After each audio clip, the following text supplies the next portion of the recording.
Now, Terry Ryder has been joining me for the past few weeks and we've been talking hotspotting. This week I asked Terry to tell us a little bit more about those myths that we often hear in the media. Rather than getting information from media, I think property investors more often get misinformation from media, and that's the greatest myth of all in real estate, that you're crazy if you buy anywhere but the prime inner city suburbs. The research totally contradicts that.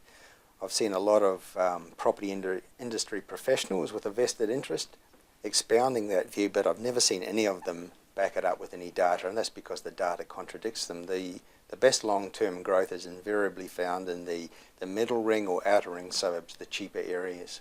Okay, what about this one? There's been a lot of reports in the media lately that the first home owners grant is causing the market activity that we're seeing and pushing up prices.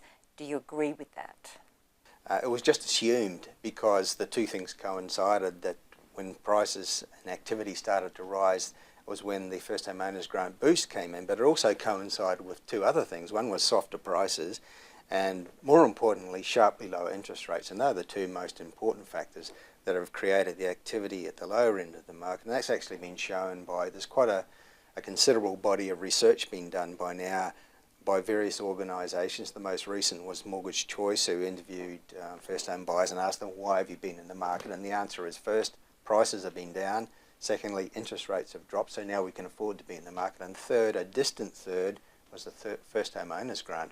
Okay, here's another one for you, Terry. Lately, a lot of the press have been enthusiastically reporting that Governor Glenn Stevens claims that we're in danger of seeing a property price bubble. What's your take on that?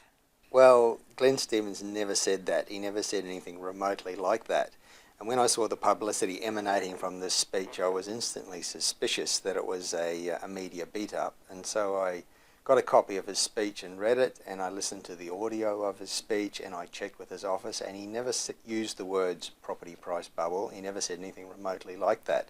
What he did say was that he would be disappointed if all we got out of low interest rates was higher prices and not more supply. He was concerned that we weren't getting sufficient new housing. So he didn't say that we had a price bubble, nor did he say that he feared we're going to have one.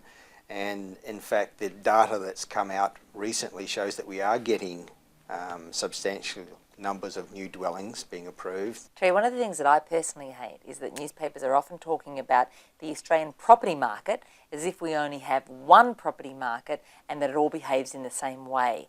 What do you think about that? No, it's not. I don't think there's any such animal as the property market. There are thousands of sub-markets, and I think if property investors can understand that, they've taken a big step to being successful investors and hotspotters, because no matter what's going on in the economy, whether there's a recession, whether the market overall is down, there will always be outperformers in any market. There will be hotspots in any market, and the job of investors is to identify those places. Fortunately, it's not that difficult. You know, Terry, when newspapers report that property markets are in decline, they're normally quoting the median price figure. How is this misleading for us?